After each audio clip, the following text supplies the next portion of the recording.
tout ce qui a été fait par la parole. Amen. Et rien de ce qui a été fait n'a été fait sans la parole.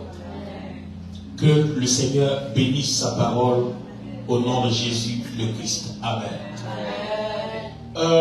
Aujourd'hui, nous allons entamer la deuxième partie du message que nous avions suspendu. En message 1, mes yeux doivent s'ouvrir. Et aujourd'hui, c'est la suite. Nous allons nous aider, et le Seigneur va nous aider pour comprendre certaines vérités bibliques, pour nous aider à aller de l'avant. Donne-moi ton amen fort. Allons-y dans les Écritures. Luc, le chapitre 24. On va commencer à lire à partir du verset 1. Voilà, pour que nous comprenions le contexte. Le premier jour de la semaine. Le premier jour de la semaine. Elles se rendirent au sépulcre de grand matin. Très bien. Portant les aromates qu'elles avaient préparés. Oui. Elles trouvèrent que la pierre avait été roulée de devant le sépulcre. Et étant entrées, oui, elles ne trouvèrent pas le corps du Seigneur Jésus. Comme elles ne savaient que penser de cela, voici, deux hommes leur apparurent en habits resplendissants. Saisies de frayeur, elles baissèrent le visage contre terre. Mais ils leur dirent, pourquoi cherchez-vous parmi les morts celui qui est vivant? Il n'est point ici, mais il est ressuscité. Souvenez-vous de quelle manière il vous a parlé lorsqu'il était encore en Galilée et qu'il disait, il faut que le Fils de l'homme soit livré entre les mains des pécheurs, oui, qu'il soit crucifié et qu'il ressuscite le troisième jour. Elles se souvinrent des paroles de Jésus. Oui. À leur retour du sépulcre, elles annoncèrent toutes ces choses aux 11 et à tous les autres. Celles qui dirent ces choses aux apôtres étaient Marie de Magdala, Jeanne, Marie mère de Jacques, oui, et les autres qui étaient avec elles. Elles tinrent ces discours pour des rêveries. Oui. Ils tinrent ces discours pour des rêveries et ils ne crurent pas ces femmes.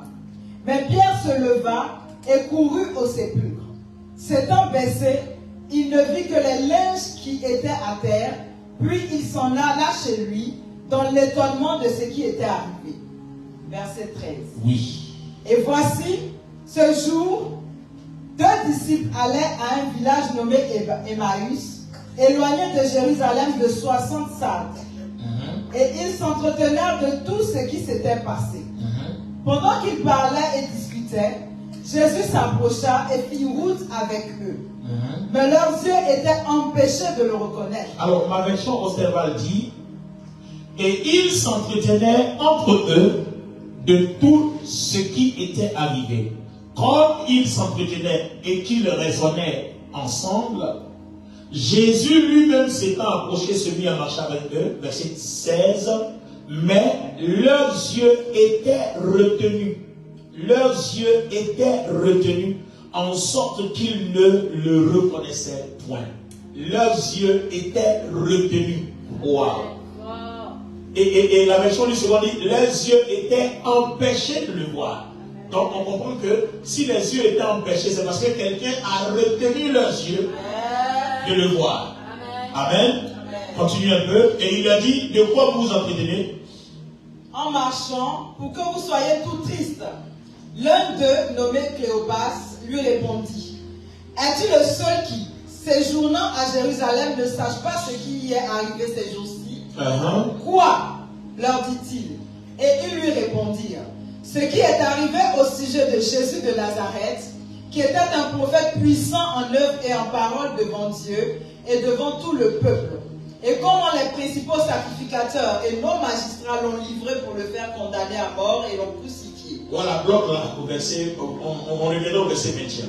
Alors, regardez, je reviens au verset 16, je lis la version cette fois-ci d'Arby.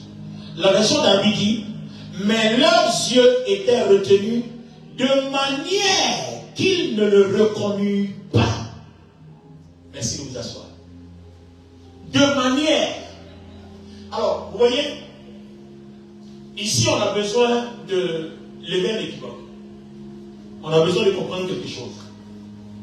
Je vois de mes yeux physiques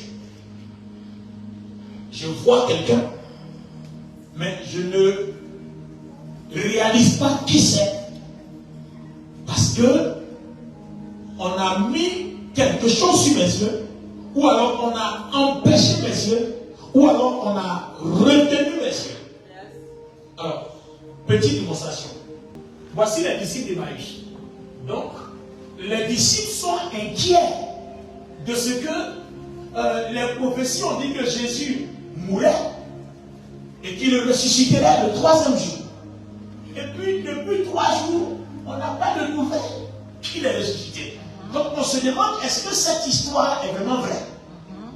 Donc, voilà la discussion de quoi il était question quand ses disciples marchaient. Et en même temps, voilà Jésus, il apparaît. Donc, il fait route avec eux. Donc, il a fait marcher avec eux. Dis-nous bonjour, en fait, on est les disciples d'Emmaüs, j'ai besoin d'une autre personne. Voilà. Voilà. On est 2 disciples d'Emmaüs. Donc, elle va nous dire bonjour. Donc, alors que c'est elle Jésus. Nous, on s'inquiète si Jésus est ressuscité ou pas. Et pendant qu'on s'inquiète, il apparaît. Et quand il apparaît, dis-nous bonjour. Bonjour. Bonjour, monsieur. Toi aussi. Bonjour. Voilà. Donc, vous voyez, parce qu'on ne sait pas. On cherche Jésus. En réalité, Jésus est là. On dit bonjour, monsieur. Parce que nos yeux ont un voile qui nous empêche de reconnaître que le Jésus qu'on cherche est bel et bien à côté de nous. Est-ce que vous n'êtes pas en train de réaliser combien de fois nos bénédictions sont à côté de nous, mais nos yeux sont empêchés de voir? Est-ce que vous réalisez comment certaines grandeurs, certaines grâces, nous prions Dieu, Seigneur, bénis-moi, Seigneur, révèle-toi à moi, Seigneur, fais-moi grâce, Seigneur, visite-moi. Mais le Seigneur est là, la bénédiction est là, la grâce est là, mais nos yeux ne voient pas, souvent même on foule au pied. Alors, toi et moi, on est en train de comprendre que avoir les yeux ouverts, c'est une des choses les plus importantes de la vie chrétienne. Tu dis à Dieu, Dieu te répond. La réponse est là, mais tu ne vas pas. Ils auraient pu nous insulter Jésus. Ils auraient pu l'insulter. D'ailleurs, il y a un même qui a dit quelque chose de ce genre même. Il n'a pas osé aller en profondeur. Parce que Jésus dit, de quoi est-ce que vous vous entretenez? Et puis il lui dit, est-ce que tu es le seul dans cette ville-là qui ne sache pas ce qui se passe? Bon, chez nous ici, là, on appelle ça foutaise. Voilà. C'est-à-dire, à guerre Russie-Ukraine, toi tu n'es pas au courant sur la terre. Bon, guerre Israël et puis Hamas. Toi tu n'es pas au courant de ça. Tu es le seul sur cette terre-là qui ne sache pas ce qui se passe au Moyen-Orient ou alors quelque part en Asie là-bas. Chez nous ici, on appelle ça foutaise. Mais il n'a pas osé. Peut-être que par politesse, quelqu'un de bien éduqué, donc il n'a pas osé aller en profondeur. Mais regardez comment il parle à son chef. Regardez comment on peut pécher. Regardez comment on peut déconner grave quand on a les yeux fermés. C'est ça. Amen. Regardez comment on peut fouler Dieu au pied. Regardez le langage qu'on peut avoir vis-à-vis de Dieu quand on a les yeux fermés. Le raisonnement nous habite quand on a les yeux fermés. Amen. Donc vous voyez que devenir chrétien, venir à l'église ne signifie pas qu'on est forcément converti. Un chrétien converti a forcément les yeux ouverts. Amen, amen, amen. Parce que si tes yeux restent fermés, beaucoup de choses manqueront à ta vie. Je dis beaucoup de choses de la vie. Je dis beaucoup de choses manqueront à ta vie. Amen. Merci mon ami Debaïch. Merci notre Jésus si conscientiel. On va aller à un autre passage, nous allons comparer. Là, je suis dans le Nouveau Testament. Je vais quand même prendre un passage de l'Ancien Testament pour que vous compreniez que cette chose d'ouverture des yeux là, ce n'est pas seulement à notre époque. Il y a longtemps que la chose subsiste. Allons-y dans 2 Rois, le chapitre 6, 18 à 20, à partir du verset 18. On va voir ce qui s'est passé pendant la guerre contre les Syriens. À l'époque du prophète Élisée, il s'est passé quelque chose de miraculeux. Donne-moi ton amen fort, Église. Alors, 2 Rois 6, 18. Les Syriens descendirent vers Élisée. Et qu'est-ce qui s'est passé? Il adressa alors cette prière à l'Éternel. D'être frappé d'aveuglement cette nation. Bon, attends, tu peux monter un peu pour qu'on sache le contexte, c'est quand même important pour ceux qui les personnes qui le suivent. verset 11. Oui. Le roi de Syrie en eut le cœur agité. Très bien. Il appela ses serviteurs Bon. et leur dit. Pourquoi il eut le cœur agité? Remonte encore. Verset 8. Verset 8, oui. Le roi de Syrie était en guerre avec Israël. Très bien. Le roi de Syrie est en guerre avec Israël. Et Comme donc, par exemple actuellement, le Hamas en guerre avec Israël. Parlons d'actualité. Et qu'est-ce qui va se passer? et dans un conseil qu'il tint avec ses serviteurs, Oui. il dit, Il dit, mon camp sera dans un tel lieu. donc il dit, mon camp va être à un tel lieu. Vous voyez, il y a des stratégies de guerre. Donc le roi de Syrie se prépare. Comment va-t-il faire pour vaincre l'armée israélite à l'époque? Mais l'homme de Dieu fit dire au roi d'Israël, garde-toi de passer dans ce lieu. Donc Élisée, qui n'était pas là, quand le roi de Syrie faisait son plan de guerre, sa stratégie pour les surprendre, Élisée a vu. Il est chez lui, mais il a vu. Et il s'en va dire au roi d'Israël, ne passe pas un tel endroit, il y a une embuscade là-bas. Amen. Ça, c'est rien encore. Continue, c'est rien encore. Et le roi d'Israël envoya des gens pour Oui. s'y tenir en observation. Très bien. Vers le lieu que lui avait mentionné et signalé l'homme de Dieu. Cela arriva non pas une fois, ni deux fois. Le roi de Syrie en eut le cœur agité. Très bien. Il appela ses serviteurs et leur dit, ne voulez-vous pas me déclarer lequel de nous est pour le roi d'Israël? Donc, regardez bien, le roi de Syrie est paniqué. Il n'arrive pas à comprendre pourquoi chaque fois qu'il élabore une stratégie, c'est toujours découvert par les Israéliens. Amen. Donc, il dit à son conseil, lequel de nous est le traître? Qui rapporte aux Israélites ce que nous décidons dans le secret ici. C'est ça. Donc, vous voyez qu'en fait, si Dieu est avec toi, Hey. et si Dieu a envie de te sauver, Amen. ton ennemi va élaborer un plan. Il va te permettre de le voir. Amen. Il va te permettre de le savoir. Tout ça aussi, ça fait partie de la vie chrétienne. Donc la vie chrétienne n'est pas seulement venir à l'église adorer, danser et puis partir. Non, c'est d'être recouvert, d'être doté de capacités, d'être doté de potentiel qui nous permet de démontrer la vie, la grandeur et la puissance de Dieu en nous. Et ça, c'est un facteur important que les chrétiens ignorent. Le chrétien, ce n'est pas seulement le revêtement du nom. Je suis chrétien, mais et alors? Mais tu es chrétien, tu es chrétienne. Quel est le témoignage qui fait que nous aussi, on a envie d'être chrétiens et chrétiennes? Amen. Et ce sont ces gens de témoignages-là qui poussent les gens à te suivre à l'église. Donc, être chrétien, être chrétienne, ce n'est pas seulement, oui, je vais à l'église tous les dimanches, mais le fruit, ce qui se passe dans ma vie est important parce que quand quelqu'un verra, quelqu'un comprendra, quelqu'un aura envie d'expérimenter.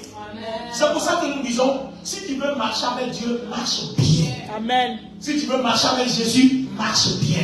Parce que si tu marches d'une manière, façon, tordue, gauche, il y a des choses que tu ne pourras pas expérimenter. Ton entourage aura l'impression que Dieu n'est pas avec toi. En réalité, il est avec toi, mais ta façon de faire avec lui fait que, comme tu contournes, lui aussi il détourne.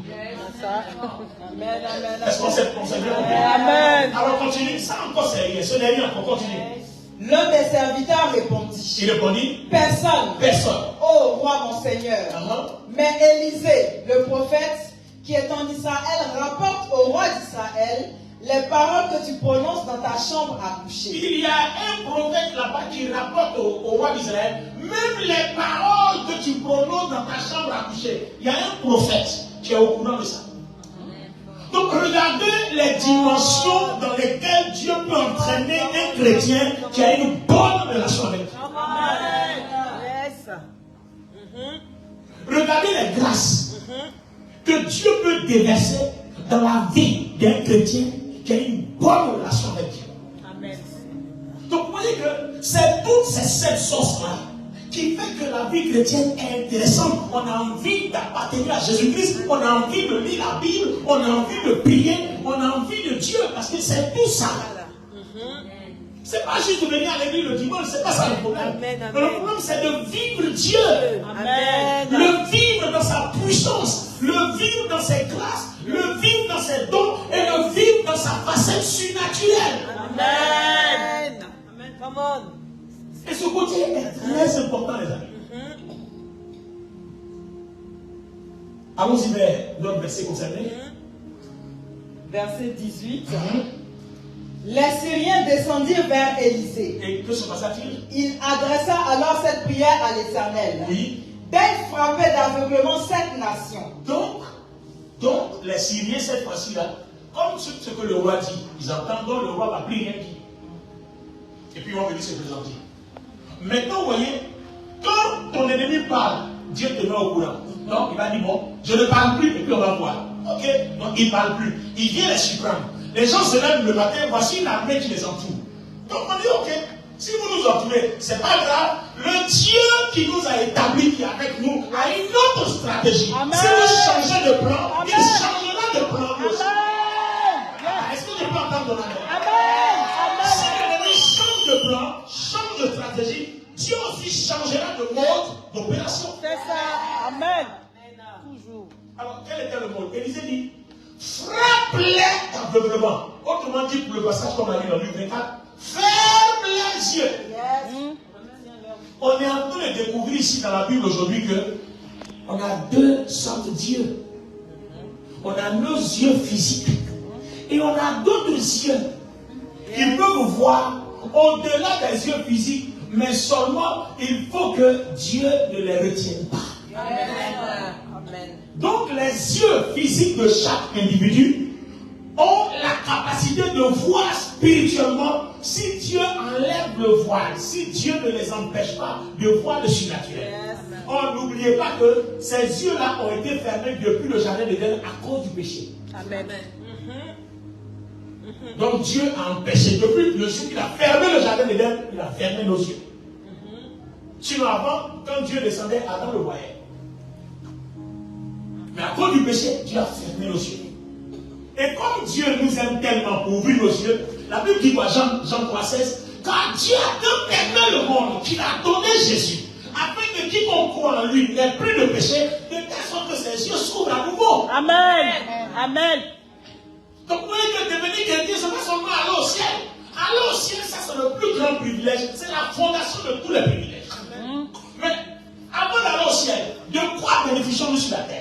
Quels sont les privilèges? Quels sont les avantages? Quand vous occupez un poste dans une entreprise, vous avez vos privilèges, vous avez vos avantages, vous avez un badge, vous entrez là où tout le monde n'entre pas.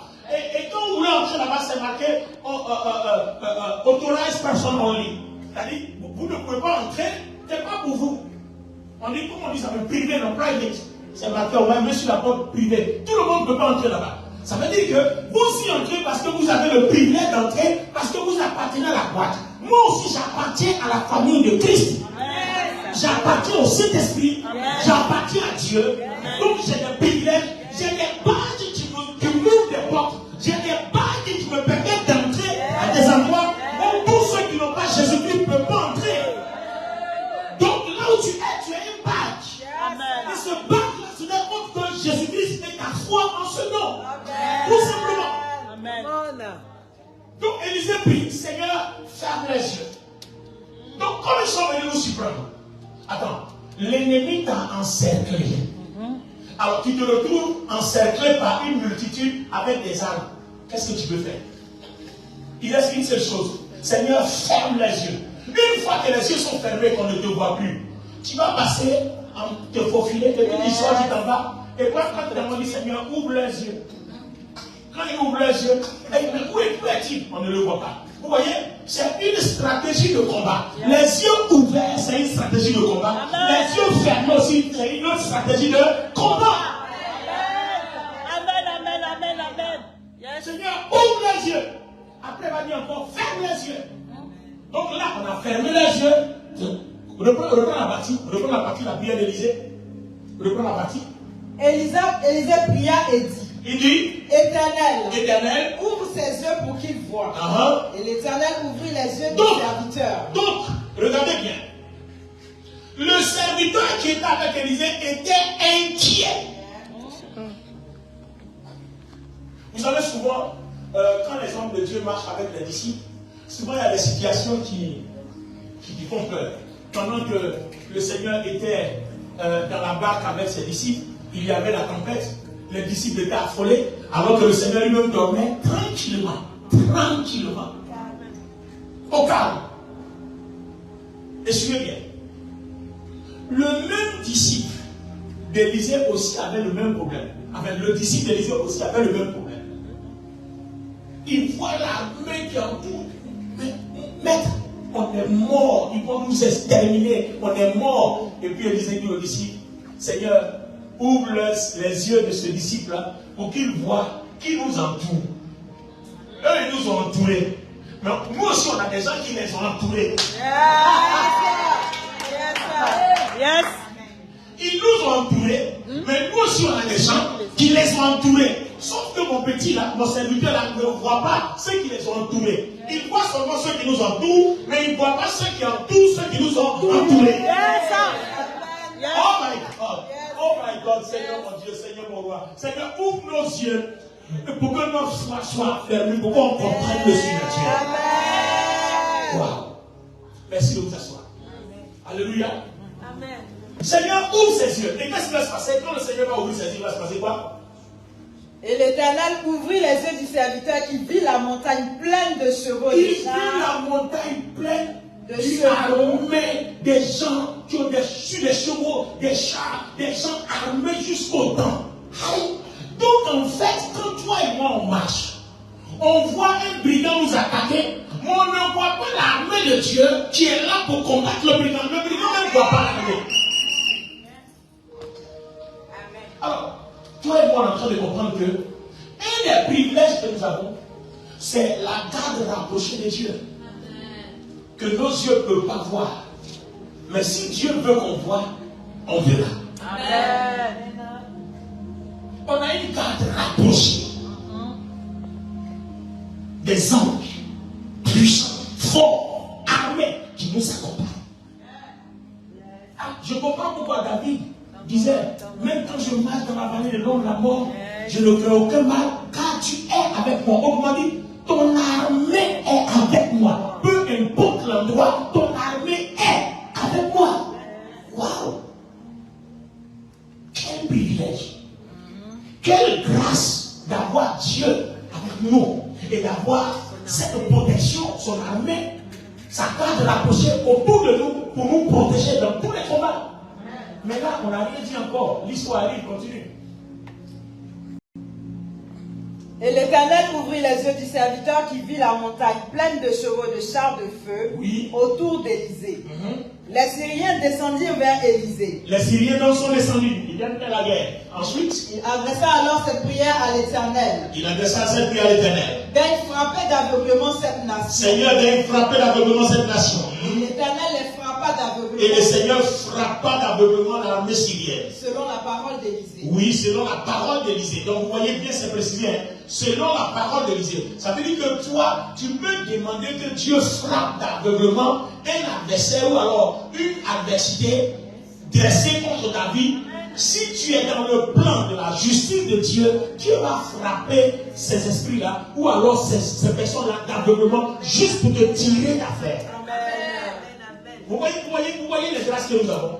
C'est pour ça que, allez, regarde ton voisin, fais-lui un beau sourire, dis-lui, prie Dieu. Si tu peux gêner, prie Dieu que tes yeux s'ouvrent. Dis avec moi, Seigneur, ouvre mes yeux. Dis-le très fort, ouvre mes yeux. Waouh, waouh, waouh. Alors, on continue la parole. Élisée leur dit. Élisée leur dit. Ce n'est pas ici le chemin. Bien. Et ce n'est pas ici la ville. Il faut que je précise. Donc, il y a besoin de 3 personnes. 3 personnes. 3 personnes. Alors, vous voyez, l'armée syrienne où ils viennent. C'est-à-dire qu'ils ont entouré Israël. Je suppose que je suis en cette monde. Voilà. Ils vont entourer. D'accord? Et puis maintenant, comme ils sont frappés d'aveuglement, ils demandent où est l'armée d'Israël? Où est telle personne? Où est le roi d'Israël? Où est telle personne? Pourtant, ils sont dans le pays d'Israël. Et puis ils demandent le roi d'Israël. En fait, quand les yeux de ton ennemi est fermé, tu vois qu'il peut se retrouver devant la porte et puis il dit, mais où est Olivier Boni? Si toi-même tu n'as pas dit merci, devant la porte d'Olivier Bono, tu es, on ne peut jamais savoir. Est-ce que quelqu'un comprend? Donc, regardez bien la capacité que nous avons en prière de faire des choses extraordinaires. Vous voyez? Donc, cette armée-là entoure Élisée. Et puis on demande où est le roi d'Israël. Bon, Élisée dit le roi d'Israël, c'est pas ici. Reprends-nous le thème vrai, le vrai thème. Reprends-nous. Élisée leur dit, ce n'est pas ici le chemin. Ce n'est pas ici le chemin. Et ce n'est pas ici la ville. Ce n'est pas. Attends, quelle question on va poser ici? Il cherche en fait le prophète Élisée. Oui, oui, il cherche le prophète Élisée. Et c'est là que Élisée répond. Donc, Élisée, vous voyez, non? Élisée est là, il l'a entouré. Et puis on demande, où est le prophète Élisée? Demandez-moi, où est le prophète Élisée? Où est le prophète Élisée? Bon, maintenant, moi je suis Élisée. Comme vos yeux sont fermés, et puis vous demandez, où est le prophète Élisée? Et puis il dit, bon, Élisée là, c'est pas ici. Il n'est pas ici. Mais alors, il va vous montrer où Élisée se trouve. C'est ça. Donc maintenant, je vous prends, suivez-moi. On s'en va. Et puis Élisée arrive maintenant où se trouve l'armée d'Israël. Et puis il dit, Élisée est ici. Et puis voilà, mettez-vous là-bas.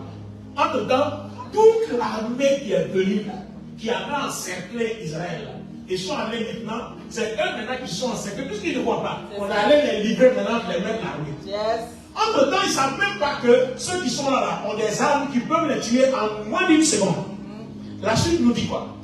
Lorsqu'il fut entré dans Samarie, lorsqu'ils sont entrés maintenant dans Samarie, Élisée dit, Seigneur, Éternel, ouvre les yeux. C'est ces gens pour qu'ils voient où ils sont. Et l'Éternel ouvrit leurs yeux. Et le Seigneur ouvrit les yeux. Et il vit qu'ils étaient au milieu de Samarie. Et il se rend compte qu'ils sont au milieu de leurs adversaires et de leurs ennemis.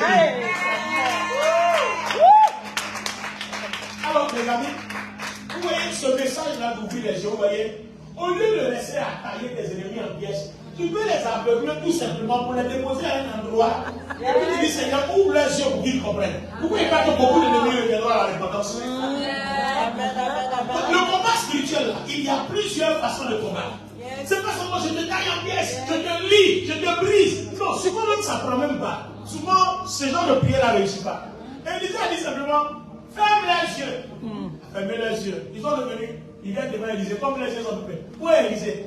Il dit, vous cherchez Élisée? Il dit, oui, on cherche Élisée. Ah, d'accord, suivez-moi, je vais vous montrer où Élisée. Puis ils sont contents, et puis ils suivent.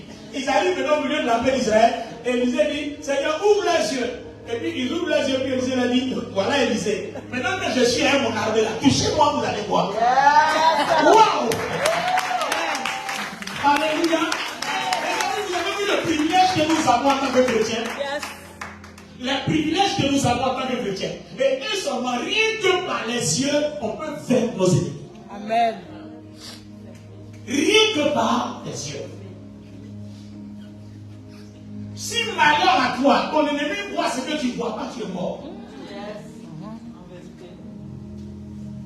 Ton ennemi ne doit pas voir plus que toi. C'est pour ça que ce après-midi là, on va casser leurs yeux, on va fermer les yeux. Ton ennemi ne doit pas voir plus que toi. Il ne doit pas voir au-delà. C'est toi qui dois voir au-delà, pas lui. Il ne doit pas voir plus que toi. Les yeux de tes ennemis doivent être limités. Et toi, tes yeux doivent être projetés au-delà. Comment? Wow. La vie chrétienne, vous voyez, quand Dieu vous fait la grâce de savoir lire la Bible, la vie chrétienne devient aisée. Vous avez de l'aisance. Et votre foi est solide. Parce que vous savez de quoi votre Dieu est capable. Alors, quand il a ouvert les yeux, qu'est-ce qui s'est passé? Le roi d'Israël, en les voyant, dit à Élisée. Donc, le roi d'Israël, maintenant, il a la force. Il avait peur, celui qui tremblait, a maintenant la force. Et puis, qu'est-ce qu'il va dire? Regardez sa tâche. Frapperai-je mon père? Élisée va lui dire quoi? Tu ne frapperas point, répondit Élisée.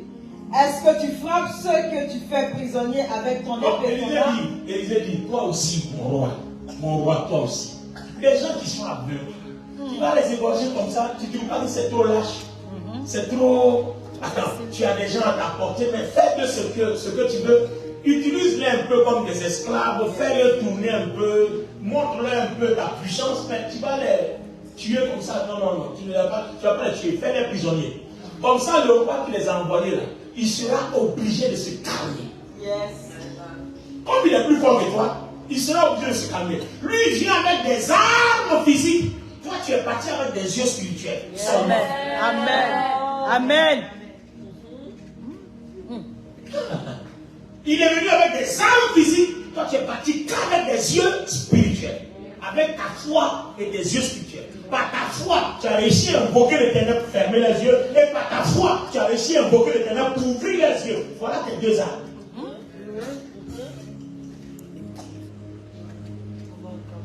Alors les amis, où est la force qu'on a?